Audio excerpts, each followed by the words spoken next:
देखा जाए हम लोगों ने आश्रव भावना से पूर्व की भावना को हम सभी लोगों ने भाया और आज हम लोग ऐसे विषय पर चर्चा करेंगे जो भी आश्रव भावना के अंतर्गत ही चल रहा है, जिसमें अपन पूर्व में मन योग के बारे में समझा, वचन योग और काय योग समझा। उसके बाद में मन योग में अशुभ मन योग की चर्चा चल रही है और इस अशुभ मन योग में मतलब आहार, भय, मैथुन और परिग्रह, ये 4 संज्ञाएं थीं और इन 4 संज्ञाओं में हम सभी लोगों ने समझने का प्रयास किया था कि संज्ञा का मतलब अभिलाषा। क्या हुआ? संज्ञा क्या हुई? अभिलाषा, जिसको अपन गिद्धता भी बोल सकते हैं, आसक्ति भी बोल सकते हैं। इस लोक और परलोक की चिंता ना करते हुए क्या करना हमको कि आहार, भय, मैथुन, परिग्रह और ये 1 इंद्रिय से लेकर 5 इंद्रिय तक, सहनी से लेकर असहनी तक, ये पूरा विषय को ग्रहण करना, ये सब संज्ञा के अंतर्गत आता है। तो अपन इसमें आगे की ओर पर और चलते हैं, जिसमें आता है अशुभ मन योग का व्याख्यान चल रहा है। उसमें मतलब लेस्या का भी वर्णन आता है। क्या आती है? लेस्या। तो आचार्य भगवंत ने कहा कि कृष्ण, नील और कापोत। क्या? कृष्ण, नील, कापोत, पीत, पद्म और शुक्ल, ये 6 लेस्याएं होती हैं। और ये 6 लेस्याएं जिसमें आगे की 3 अशुभ मानी गई हैं और पीछे की 3 शुभ मानी गई हैं। और ये 3 लेस्याएं को अपन प्रशस्त भी कह सकते हैं और अप्रशस्त भी कह सकते हैं। प्रशस्त में क्या आ जाएंगी? पीत, पद्म और शुक्ल। और अप्रशस्त में क्या आ जाएंगी? कृष्ण, नील और कापोत। अब यहाँ पर आचार्य भगवंत ने कहा कि आखिर में ये लेस्या क्या है। तो यहाँ पर कहा कसायों से अनुरंजित योग की प्रवृत्ति को लेस्या कहते हैं। किससे? कसायों से अनुरंजित, मतलब कसायों से मिली हुई कि जो योग की जो प्रवृत्ति है उसे अपन क्या कहते हैं? लेस्या कहते हैं। जीव और कर्म का परस्पर संश्लेषण जो होता है उसे लेस्या कहते हैं। मतलब जीव का और कर्म का परस्पर में क्या होता है? संबंध होता है, बंध को प्राप्त होता है। उसके परिणामों को क्या कहते हैं? अपन लेस्या कहते हैं। आचार्य भगवंत कहते हैं और भी बताया, जिसके द्वारा जीव पुण्य और पाप से स्वयं लिप्त, मतलब जिसके द्वारा जीव पुण्य और पाप से स्वयं को लिप्त करता है, उसके अधीन रहता है, उस लेस्या स्वरूप के ज्ञाता गणधर देवों ने उसको क्या कहा? लेस्या कहा। लेस्या की अलग परिभाषा यहाँ बताई गई। पहली परिभाषा क्या बताई गई कि कसायों से अनुरंजित परिणामों को क्या करते हैं? अपन लेस्या कहते हैं। फिर यहाँ पर बताया कि जीव का और कर्म का, क्या? जीव का और कर्म का परस्पर में क्या होता? संश्लेष, मतलब मिला हुआ अवस्था। ठीक है ना? उसे अपन क्या कहते हैं? उसको अपन लेस्या कहते हैं। और साथ ही कहा गया इसमें, आचार्यों ने कहा कि जिसके द्वारा यह जीव पुण्य पाप में क्या स्वयं लिप्त होता है उसे अपन क्या कहते हैं? उसको अपन लेस्या कहते हैं। जिसके द्वारा आत्मा पिष्ट से मिश्रित गेहूं मिट्टी के लेप द्वारा दीवार लिपि और रंगीन होती है, उस प्रकार शुभ और अशुभ भाव रूप लेप के द्वारा आत्म परिणामों से लिप्त किया, उसे क्या कहते हैं अपन? लिस्या कहते हैं। जैसे एक गेहुआ होता है, जैसे हम जो कलर करते हैं, कलर जैसा कलर कर दें तो वैसा ही दिखाई देता है, ठीक है ना। तो वैसे तो अंदर से जो कलर है, वाइट रंग है, वाइट में अपने लाल मिला दिया तो कैसी वो लाल दिखाई देगी, पीला किया तो पीला दिखाई, जैसा रंग मिलाऊंगी वैसा ही वो क्या अंतरंग में भी वैसा ही परिणाम उसके चलते हैं, उसे क्या कहते हैं? अपन लेस्या कहते हैं। अब यहाँ पर लेस्याओं के बारे में बहुत सारा वर्णन कर रहे हैं। अब यहाँ पर अपन समझ लेते हैं कि लेस्या है क्या। लेस्या की मुख्यतः से दो लक्षण है। वो लेस्या कौन सी है? एक द्रव्य लेस्या और एक भाव लेस्या। सभी जगह द्रव्य और भाव तो लगाना पड़ेगा, और जब तक हम द्रव्य और भाव नहीं लगाएंगे, जब तक हम वस्तुओं के यथार्थ स्वरूप को अपन समझ नहीं पाएंगे। अब यहाँ पर कहा कि जो भावलेस्या है, द्रव्यलेस्या है, वो क्या, उसके लक्षण क्या है? तो यहाँ पर कहा जिसमें द्रव्यलेस्या तो शरीर के बड़ रूप हैं। द्रव्यलेस्या में क्या हुआ? शरीर का जो रंग है, वर्ण है, उसे अपन क्या कहते हैं? उसको अपन द्रव्यलेस्या कहते हैं। जैसे किसी का शरीर काला होना, कृष्ण होना, किसी का नीला होना, और किसी का कापोत, मतलब जैसे कबूतर की जो गर्दन का जो कलर होता है उसको अपन कापोत बोलते हैं, ठीक है। कृष्ण माने काला हुआ और नीला नीला हुआ, और कापोत क्या हुआ? ना काला है ना नीला है, बीच की स्थिति कैसी? कापोत बन जाता है, ठीक है ना। वो कापोत लेस्या होती है। और उसके साथ साथ अब आया पीत पद्म शुक्ल। पीत का मतलब पीला, और पीत पद्म, पद्म का मतलब हुआ थोड़ा सा कमल, गुलाबी रंग का, हल्का सा ना, वो गुलाबी रंग का हुआ। और शुक्ल का मतलब हुआ बिल्कुल सफ़ेद हुआ, ठीक है ना। तो ये मतलब जिसमें द्रव्यलेस्या में तो क्या शरीर के रूप है। अब इसमें आपने सुना होगा कि कृष्ण लेस्या, कृष्ण मैं बता दिया नीला कपड़ा नहीं पहनना चाहिए। कैसा कपड़ा? नीला कपड़ा नहीं पहनना चाहिए, काला कपड़ा नहीं पहनना चाहिए। कपोत लेस्या जो बताए हरा कपड़ा नहीं पहनना चाहिए। इनके पहनने से भी हमारी आत्मा के प्रदेशों में परिस्पंदन होता है। क्या होता है? बाहरी निमित्त से। कहाँ से? बाहरी निमित्त से अंतरंग का निमित्त भी बिगड़ता है, अंतरंग के परिणाम भी बिगड़ते हैं। इसका बहुत अच्छा उदाहरण आता है, आप लोग समझेंगे, समझ में आ जाएगा कि जैसे रामायण में आता है, रामचंद्र जी का और लक्ष्मण का विषय आया। एक स्थान पर लक्ष्मण और राम दोनों उपस्थित थे। वहाँ की कुछ मिट्टी ऐसी थी, कृष्ण मिट्टी थी, कृष्ण टाइप की। तो उस मिट्टी पर जैसे ही खड़े हुए, वैसे ही नारायण लक्ष्मण को गुस्सा आने लगा, क्रोध आने लगा तो और इतने गुस्सा करने लगे, बहुत गुस्सा करने लगे, क्रोध करने लगे। तो उन्होंने कहा कि इस मिट्टी को लो और अपने अंगोछे में या फिर किसी दुपट्टे में इसको बांध लो। और उस मिट्टी को उन्होंने अपने दुपट्टे में बांधा, और बांधने के बाद वहाँ से जैसे आगे की ओर चले तो क्या हुआ? बिल्कुल शांत हो गए। और जब शांत हुए, और शांत होने के बाद उन्होंने राम से पूछा कि भाई ये बताओ, समझ नहीं आया कि अभी कुछ समय पहले मुझे बहुत क्रोध आ रहा था और अब बिल्कुल भी क्रोध नहीं आ रहा है, इसका कारण क्या है? तो राम जी ने कहा कि काम करो लक्ष्मण, जो आपके दुपट्टे में जो मिट्टी जो मैंने बांधने को दी थी ना, इस मिट्टी को जमीन पर डालो, इस पर फिर खड़े हो जाओ। जैसे ही मिट्टी पर खड़े हुए तो क्या हुआ? जो स्थिति पहली थी ना, वही स्थिति फिर बन गई।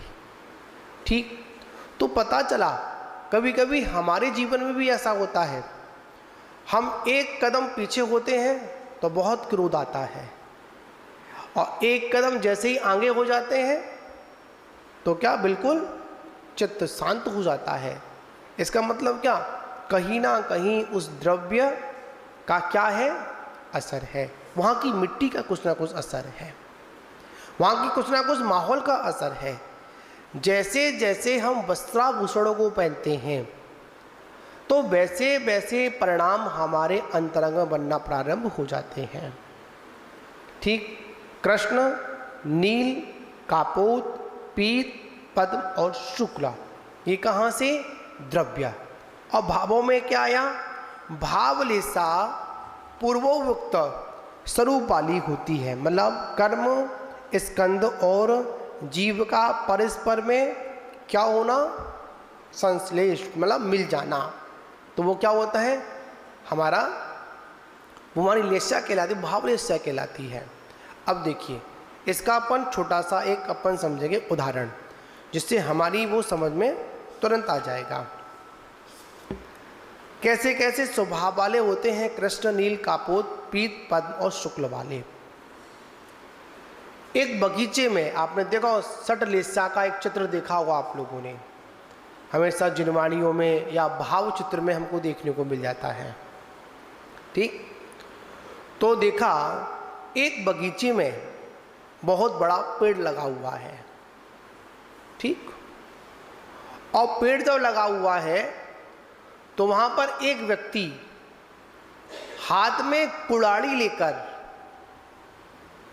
किसको काट रहा है, जड़ से पेड़ को काट रहा है। क्या काट रहा है, जड़ से पेड़ को काट रहा है। बताओ उसके कौन सी लेस्या चल रही है, कृष्ण लेस्या चल रही है। क्या करो, पूरा का पूरा खत्म कर दो इसको। ऐसे परिणाम हमारे भी होते हैं। वहां तो मात एक पेड़ को खत्म करने के लिए संदेश दिया रहे, उदाहरण दिया, पर हमारे परिणाम कैसे होते हैं, अरे इसके पूरे परिवार को खत्म कर दो, नष्ट कर दो। ऐसे भाव भी बनते हैं। इसका जड़ मूड से क्या करो, नाश ही कर दो। ये कौन सी लेस्या है, ये हमारी कृष्ण लेस्या है। ठीक। इसमें भी परम कृष्ण लेस्या होती है, जो नरकों में, जो सातवें नरक में जो होती है ना, कृष्ण लेस्या के साथ परम कृष्ण लेस्या, वहां तो और इससे खतरनाक कैसे होते हैं, परिणाम होते हैं, बिल्कुल काले परिणाम होते हैं। ठीक। और एक आया, चलो जड़ से नहीं काटते हैं, जड़ छोड़ दी, ऊपर का पूरा हिस्सा क्या किया, उसको निकाल दिया, तो वो क्या कहलाएगा, कृष्ण लेस्या नहीं, वो नील लेस्या वाला कहलाएगा। क्या कहलाएगा, कौन सी लेस्या कहलाएगी, वो नील लेस्या कहलाएगी। जड़ से नष्ट नहीं करना है, चलो ऊपर से नष्ट कर देते हैं, बाद में फिर उगाएगा, फिर देखेंगे। उसके बाद आता है कृष्ण, नील, कापोत। वह उस मोटे तने को नहीं काटता है, जहां से डालियां निकल रही होती है ना, उन डालियों को नष्ट करता है। वो कौन सी लेस्या हुई, कृष्ण, नील, कापोत लेस्या हुई। ठीक। उसके बाद में आया पीत, पद्म और शुक्ला।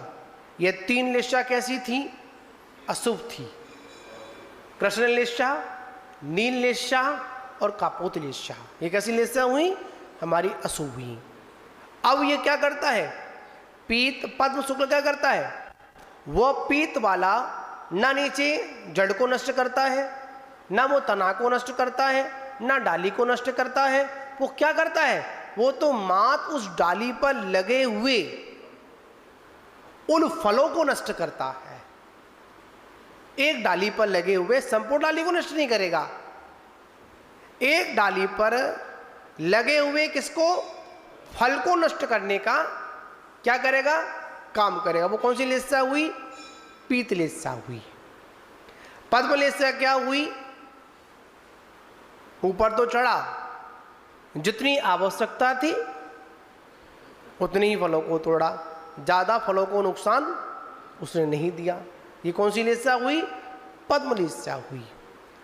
अब जो शुक्ल लेस्या वाला है वो क्या करेगा?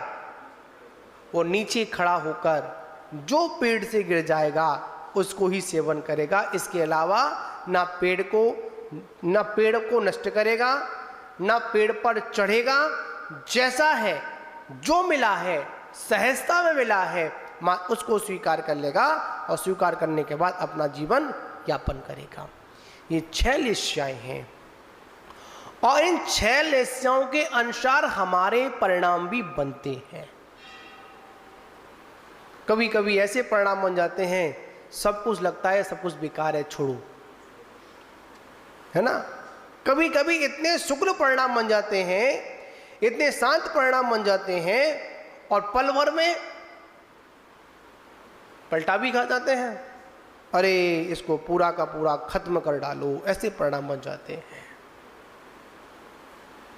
इसलिए आचार्य कहते हैं कि हमको अपने जीवन में इन कसायों से क्या करना चाहिए? बचना चाहिए। सारा मन योग चल रहा है। कौन सा योग चल रहा है? मन योग के संबंधित है। जो अशुभ मन योग है, हमारा मन किस प्रकार इस मन योग के माध्यम से किस प्रकार आत्मा के प्रदेशों में परस्पंदन होता है, कंपन होता है, ये बता रहे हैं। इसलिए क्या करना है? हमको अपने अपने परिणामों को क्या करना है? संभाल कर रखना है। और जो अपने परिणामों को संभाल लेता है ना, वही आगे चलकर क्या बन जाता है? भगवान बन जाता है। और देखिए, मात्र हम इसके मन के वशीभूत होकर, किसके वशीभूत होकर? आचार्य कहते हैं, हे मुमुक्षु, इस प्रकार से आपने मन को बस में ना कर मन के अनुसार होकर आपने क्या किया? अनेक प्रकार के खोटे परिणाम किए। तो कहते हैं कि आप इस प्रकार अपने मन को वशीभूत करो। क्या करो? मन के वशीभूत नहीं होना है, मन को क्या करना है? अपने मन के अनुसार, मन को उसके अनुसार मत चलने दो। अगर मन को उसके अनुसार चलने दोगे तो कभी आपके जीवन में मंगल नहीं हो सकता है। उन्हीं के जीवन में मंगल होता है जो स्वयं अपने अनुसार चलते हैं। जो मन के अनुसार चलेंगे वो कभी भी पाप से मुक्त नहीं हो सकते हैं। मन तो कैसा है? मन तो बड़ा ही चंचल है। मन कहता है ये करो, मन कहता है वो करो, मन कभी कहता है कि करो और मन कहता है कभी मत करो। तो क्या हम मन के अनुसार चलेंगे? नहीं। आचार्य कहते हैं मन के अनुसार नहीं, मन को अपने अनुसार चलाना है। यह मेरा है, यह मैं हूं इत्यादि समस्त संकल्प विकल्पों को छोड़कर, दुनिया में 2 ही शब्द हैं, यह मेरा है और मैं इसका हूं। मन क्या कहता है? ये मेरा है और मैं इसका हूं। और ये मेरा कब है? जब ये मेरा कहना मान रहा है तो मेरा है। अगर मेरा कहना नहीं मान रहा है तो ये मेरा नहीं है। ठीक। मैं इसका कब हूं? जब मेरा इससे कोई काम निकालने का भाव है तो मैं इसका हूं, अन्यथा मैं भी इसका नहीं हूं। ऐसे संकल्प विकल्पों को छोड़कर समस्त विभाव परिणामों से रहित होकर क्या करें? अपनी शुद्ध आत्मा का, शुद्ध स्वरूप का ध्यान करें। ये इस व्याख्यान का सारांश है। लेस्याओं से मुक्ति कैसे मिलेगी? मुक्ति तब मिलेगी जब हम अपने परिणामों को क्या करें? अपनी शुद्ध आत्मा के ध्यान में व्यवस्थित करें। हाँ, बहुत सुंदर है। जिसका ध्यान में मन न लगे, इधर उधर मन लगे, तो आचार्य कहते हैं कि जिसका ध्यान में मन न लगे वो जोर जोर से पढ़े।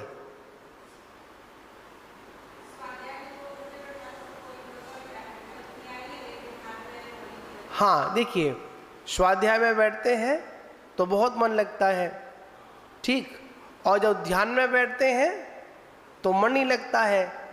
हमने क्या किया, अपने मन को, अपने वचन को, अपनी काया को हमने पढ़ने में व्यस्त कर दिया। क्या कर दिया? व्यस्त कर दिया। जैसे बताएं आपको हम, जब कोई विषय आता है तो घड़ी की ओर नजर नहीं जाती है। क्या समझे?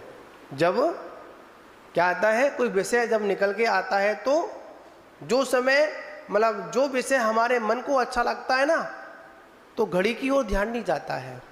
पहली बात तो अभी हम लोगों ने ध्यान को एक बहुत बड़ा एक इशू बना रखा है। ध्यान क्या? आचार्य भगवान कहते हैं जो हमने पढ़ा है, जो हमने अध्ययन किया है, उसी का चिंतन करना वही ध्यान है। एक बार इन्होंने पूछा था आपने कुछ सामायिक का, है ना, सामायिक का और हाँ, सामायिक में और आत्मचिंतन में क्या अंतर है? आचार्य भगवान कहते हैं कि सामायिक में समता भाव, सहजता, और आत्मचिंतन में हुआ कि जो हमने अपना जो मन है ना, मन की जो प्रवृत्ति है, जो चलायमान प्रवृत्ति है, उस चलायमान प्रवृत्ति को हमने क्या किया, एक किसी चिंतन में उलझा दिया। इसमें आया था, मैंने पढ़ा था उसमें कि जो हमने चिंतन किया है, जो ध्यान किया है, ध्यान को कहते हैं स्थिरता। ध्यान क्या है? स्थिरता। जहां पर एक विषय में हमारा उपयोग स्थिर हो जाए, क्या इसको अपन क्या बोलते हैं? एकाग्र बोलते हैं अपन। क्या बोलते हैं? एकाग्र। एक को अग्र कर कर सभी का क्या कर देना? गौड़ कर देना। उसको क्या बोलते हैं अपन? एकाग्र बोलते हैं। एक को तो आगे करना पड़ेगा ना, एक को आगे किया, सबको गौड़ कर दिया, तो हमारा ध्यान हो गया। अब चिंतन क्या? चिंतन को अपन भावना भी कहते हैं। क्या कहते हैं? भावना भी कहते हैं। और ये भावना दो प्रकार की हो सकती है, शुभ भी हो सकती है और अशुभ भी हो सकती है। ठीक, जब हम लोग आत्मचिंतन करेंगे, आत्मा के गुणों का चिंतन करेंगे, तो वो शुभ भावना है। इसको अपन अनपेक्षा भी कह सकते हैं, 16 कारण भावना भी कह सकते हैं, ठीक, चिंतन भी कह सकते हैं, आत्ममंथन भी कह सकते हैं। पर जहां पर इससे हटकर अप्रशस्त में क्या आ जाएगा? पीड़ा चिंता।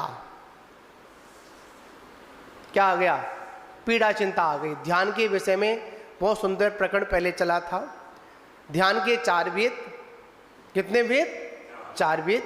धर्म ध्यान, मतलब आर्ध ध्यान, रौद्र ध्यान, धर्म ध्यान और शुक्ल ध्यान। ठीक, उसमें 2 ध्यान अशुभ, आर्ध ध्यान और रौद्र ध्यान अशुभ ध्यान था। धर्म ध्यान और शुक्ल ध्यान शुभ ध्यान था। शुभ ध्यान में चिंतन चलता है, अशुभ ध्यान में चिंतन नहीं, चिंता चलती है। समझे ना? सामायिक में क्या चलेगा? सामायिक में मात आत्मा का ध्यान किया जाएगा, समता परिणाम किए जाएंगे। सामायिक का विषय बड़ा सुंदर प्रकरण है, मुझे याद आता है, कुछ समय हो जाता है, एक विषय आया है बहुत सुंदर। हम लोग एक बार कोल्हापुर से आ रहे थे, शायद आ रहे थे कोल्हापुर चतुर्मास के बाद, तो रास्ते में हमको श्वेतांबर साधुओं से मिलना हुआ और वहाँ पर श्वेतांबर समाज के लोग थे। तो उनसे चर्चा हुई, तो उन्होंने हमसे पूछा कि महाराज श्री बताइए, आप कितनी बार प्रतिक्रमण करते हैं? हमने कहा सुबह, दोपहर और इरियापद भक्ति, और साथ ही जो चतुर्मासिक, वार्षिक, पाक्षिक जो बताए गए हैं बता दिया। और पूछा आप सामायिक कितनी बार करते हैं? क्या सामायिक? तो सहजता से कहा कि सामायिक हम लोग 3 बार करते हैं, सुबह दोपहर शाम, और शाम को बता दिया, हाँ ठीक, रात्रि बता दिया। तो उन्होंने कहा, फिर हमने पूछा कि आप सामायिक कितनी बार करते हैं? उन्होंने कहा कि हम तो हमेशा सामायिक में ही रहते हैं। क्या कहा? हम तो क्या हमेशा सामायिक में रहते हैं। मैंने कैसे? हम तो हमेशा समता परिणाम करते हैं। क्या करते हैं? क्षमता परिणाम करते हैं। समय की मर्यादा को लेकर एक सामायिक क्रिया है, दोनों फर्क हैं। एक सामायिक क्रिया करना और एक सामता भाव रखना, दोनों में फर्क है। सामायिक का समय हो गया, आवर्त करना, क्या करना? सामायिक विधि बताई ना, चारों दिशाओं में आवर्त करना, दंडक पाठ पढ़ना, है ना। उसके बाद में मतलब सामायिक पाठ का भी चिंतन करना। उसके बाद में मतलब जो अपनी क्या कहते हैं देव वंदना होती है वो भी वहाँ पर करना। आचार्य भगवंत के जिनका मन चंचल होता है उनके लिए सामायिक क्रिया सिखाई जाती है। ठीक, जहां पर हमारे परिणाम कैसे हो जाते हैं? समता, ठहराव आ जाता है। मतलब याद रखना, हमारे चित्त में हमारी जो चंचलता शांत हो जाती है, और जब तक हमारे मन की चंचलता शांत नहीं होगी तब तक हम क्या करेंगे? चिंतन करेंगे, क्षमता नहीं कर पाएंगे। आचार्य कहते हैं धर्म ध्यान में भी स्थिरता आनी चाहिए। क्या आनी चाहिए? स्थिरता आनी।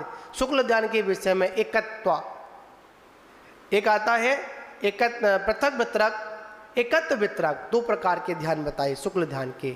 पृथक पृथक पृथक, कभी इस द्रव्य पर, कभी जीव पर, कभी अजीब पर, कभी मतलब पुद्गल पर, अनेक अनेक पदार्थों पर चिंतन करना। और फिर एकत्व में क्या आ गया? उन सभी को हटाकर एक का ध्यान करना, ठीक ना। ये सारा विषय है। तो आचार्य कहते हैं अपने परिणामों में हमेशा क्या लेकर आओ? शुद्धता लेकर आओ। शुद्ध आत्मा का चिंतन करो। और जब तक शुद्ध आत्मा का चिंतन नहीं करोगे, जब तक आपका मन चंचल बना रहेगा। पढ़ने में मन क्यों लगता है? एक रुचि बन जाती है, रुचि। और जब हमारे ध्यान में रुचि बनती है तब तो पढ़ना अच्छा नहीं लगता है। वहां पर क्या अच्छा लगता है? वहां तो बस ध्यान करना अच्छा लगता है। और हम तो भाई बता दें आपको, हम तो यहाँ पर पढ़ के बता सकते हैं, पर अनुभव की बात तो महाराज जी बताएं क्यों? क्योंकि ये ध्यान करते हैं। क्या करते हैं? ध्यान करते हैं। और ध्यान की क्या प्रतिक्रिया होती है, ध्यान में क्या चिंतन करना होता है, हम तो माँ चिंतन की बात बता सकते हैं। वो भी अपने चिंतन की बात नहीं बता पाएंगे। ये जिनवाणी क्या? आचार्य भगवंतों के जो चिंतन में आया उसको लिख दिया, ठीक। और वास्तविकता में इनके चिंतन से अपने चिंतन को मिलाना है, उसको अपन क्या कहते हैं? उसको अपन ध्यान कहते हैं, ठीक है ना। तो बाकी का विषय अपन पूज्य आचार्य महाराज से श्रवण करेंगे। इसी के साथ विराम। जय बोलो आचार्य श्री सन्मति सागर जी गुरु महाराज की।